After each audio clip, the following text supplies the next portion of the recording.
मया वरदा वेदमाता प्रचोदयन्तां पावमाने द्विजानाम् आयुः प्राणं प्रजां पशुं कीर्तिं द्रविणं ब्रह्मवर्चसं मह्यं दत्त्वा व्रजत ब्रह्मलोकम् स्तुति करते हम वेद जान की स्तुति करते हम वेद जान की जो माता है प्रेरक पालक पावे माने है मनुज मात्र की स्तुति करते हम वेद जान के आयो बल संतति पशु कीरति आयो बल संपत्ति पशु कीरति धन मेधा बुद्धि प्रदान की स्तुति करते हम वेद जान की सब कुछ देकर हमें सिखाया सब कुछ देकर हमें सिखाया मोक्ष का मार्ग मिले शांति स्तुति करते हम वेद जान के। मंच पर विराजमान आदरणीय बहन सूर्या जी, बहन शोभा जी, संन्यास्त महानुभाव, आर्य बंधुओं, मातृशक्ति प्रिय ब्रह्मचारियों, प्रकरण पिछले दिनों से चल रहा है। मनुष्य जीवन का उद्देश्य क्या है? धर्म, अर्थ, काम और मोक्ष। धर्म के बारे में अलग अलग शास्त्रों के चारों वर्णों के आश्रमों के धर्मों के बारे में आपने सुना। आज संक्षेप में अर्थ और काम पर चर्चा करेंगे, क्योंकि वो भी जीवन के महत्वपूर्ण अंग हैं। अर्थ का अभिप्राय धन का है, साधनों का उपलब्धि करना, उसको अर्थ कहते हैं। और जैसे कि पर्वत से सभी नदियां निकलती हैं, क्योंकि वो ऊंचा होता है, विस्तृत होता है, तो वहाँ पर जल की राशि जब बादलों से बरसती है तो वो अपने अंदर समेट के नहीं रखता, फिर वो नदियों के रूप में उस जल को भूमि की प्यास बुझाने के लिए जो है वो दे देता है। उसी प्रकार धन से ही सारे काम जो है वो होते हैं। आचार्य चाणक्य कहते हैं सुखस्य मूलम धर्म, धर्म से मूलम अर्थ। सुख का मूल जो धर्म है और धर्म का मूल जो अर्थ है। बिना धन के और धर्म या परोपकार के कार्यक्रम जो है वो संपन्न नहीं होते हैं। इसलिए धन कमाना जो है वयम श्याम पतयोरयणाम, वो आवश्यक है, परमात्मा से प्रार्थना भी की है। और लेकिन एक ही शर्त है, हमारी संस्कृति को, वैदिक संस्कृति को एक ही सूत्र में कहना है। तो जैसे बीज गणित में एक फार्मूला होता है, a प्लस बी का होल स्क्वायर, तो a square plus B square plus 2ab। तो ऐसे एक सूत्र बनाया है मनीषियों ने। धर्म को पहले लिख लो, ब्रैकेट शुरू कर दो, छोटे ब्रैकेट, फिर अर्थ प्लस काम, छोटे ब्रैकेट बंद, इज इक्वल टू मोक्ष। पहले धर्म का पालन करें, ब्रह्मचर्य आश्रम में धर्म का पालन करें, कर्तव्य कर्मों का ज्ञान करें। उसके पश्चात गृहस्थ आश्रम में आचार्य क्या कहता है, धर्मात् न प्रमदितव्यम। गुरुकुल से जा रहे हो ब्रह्मचारियों, धर्म में कभी प्रमाद नहीं करना। लंबा चौड़ा उपदेश दिया है। तो गृहस्थ में धर्म पूर्वक धन कमाना। महर्षि स्वामी दयानंद जी स्वयं मतलब लिखते हैं, मैं अर्थ उसी को मानता हूँ जो धर्म पूर्वक कमाया जाए।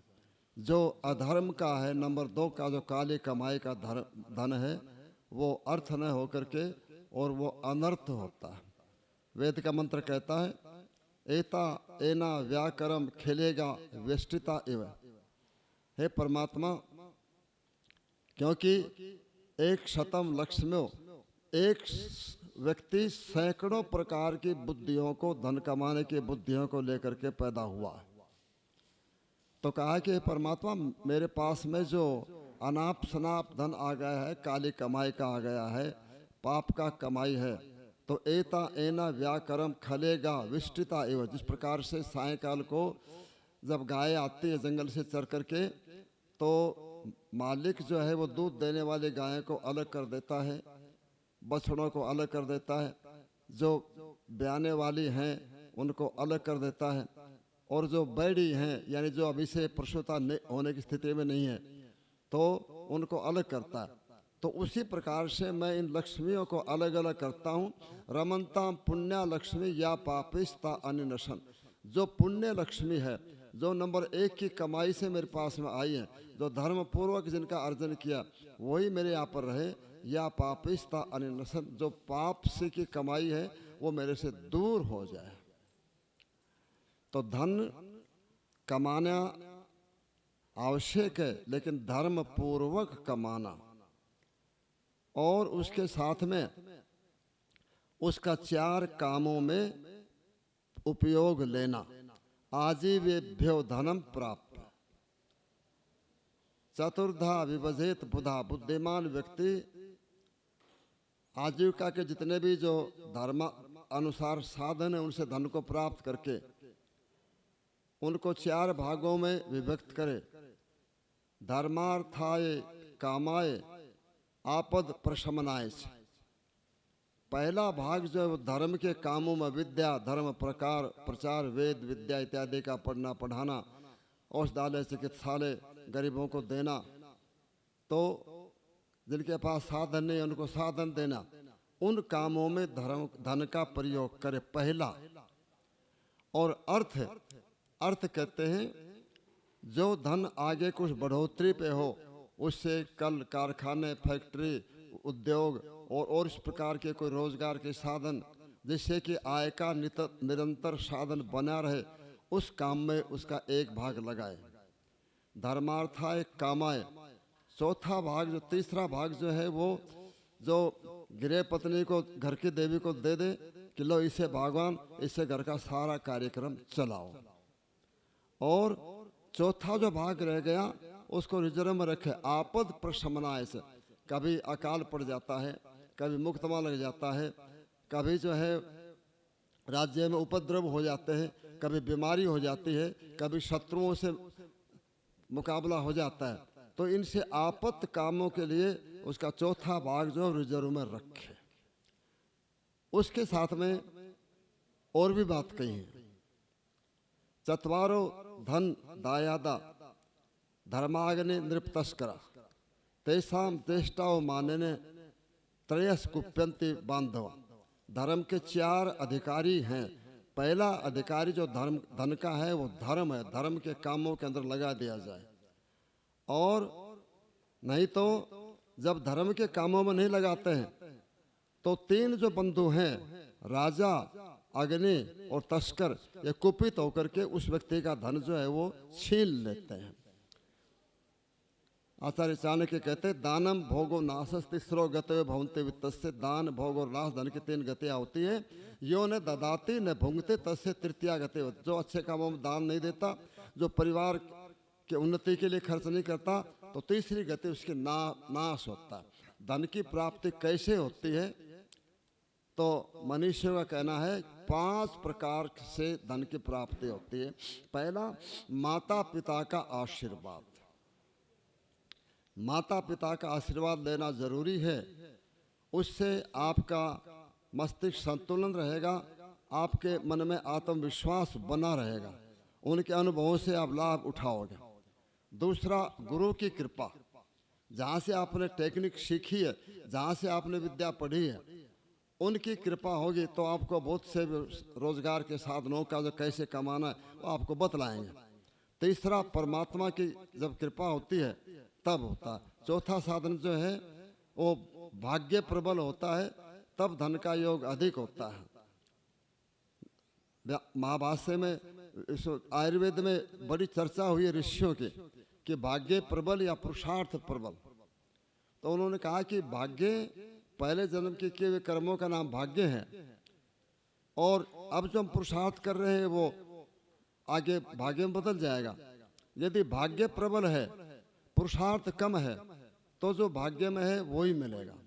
यदि आपने पुरुषार्थ अधिक किया है तो भाग्य दब जाएगा, पुरुषार्थ के अनुसार फल मिलेगा। यदि भाग्य भी प्रबल है, पुरुषार्थ भी प्रबल है, तो बहुत जल्दी आपकी उन्नति होगी। भाग्य भी कमजोर है और पुरुषार्थ भी कमजोर है, तो फिर क्या होगा कि रोटी दाल रोटी मुश्किल से मिलेगी। तो ये थोड़ी सी बातें अर्थ की मैंने आपको बतलाई है।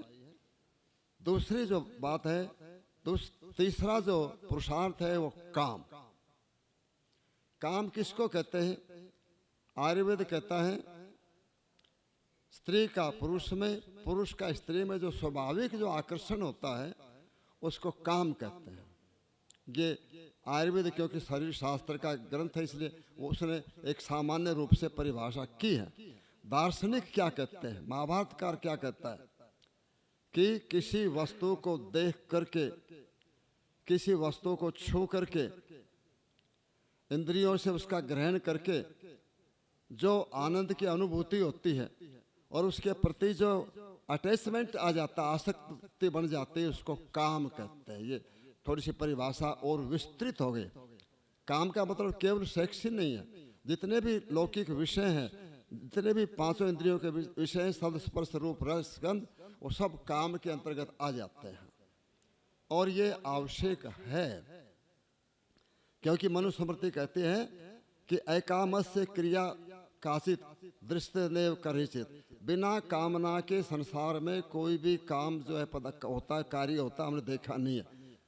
जो भी कोई काम करता है तो सर्वम काम विशेषितम, सारी उसके मन के अंदर कामना होती है। इसलिए अच्छी कामनाएं करना वो गलत नहीं है, क्योंकि बिना कामना करे, बिना विचारे, बिना चिंतन किए कोई व्यक्ति क्षण भर भी जो है वो नहीं रह सकता। तो फिर अच्छी कामना करें और धर्म सहित, धर्म पूर्वक उसका उपभोग करें, मर्यादा में रह करके उसका उपभोग करें। तो काम जो है वो आपको यश दिलाने वाला होगा। उसके साथ में एक बात और कही है कि ये भी ध्यान रखना कि न जातु काम कामानाम उपभोग ने शामित, भोगों को भोगने से कभी तृष्णा शांत नहीं होती है। हमेशा कृष्ण वर्त में भूय एव अभिवर्त, इस प्रकार से अग्नि में गिर डालेंगे तो वो और अधिक बढ़ेगी। इसी प्रकार से भोगों को भोगने से इंद्रियां और अधिक चंचल चपल हो जाती हैं और वो उससे भी अधिक भोगों की फिर मांग करने लगती है। तो इसलिए कहा कि ये भी ध्यान रखना है कि भोगों को भोगने से कभी भी इच्छाएं की तृप्ति नहीं होगी। सांख्य दर्शन कहता है कि सोबरी कण्व मुनि जो है वो तमसा नदी के किनारे पर आश्रम बना करके रहते थे। त्यागी तपस्वी ब्रह्मचारी विद्वान थे, राजा भी सम्मान करते थे।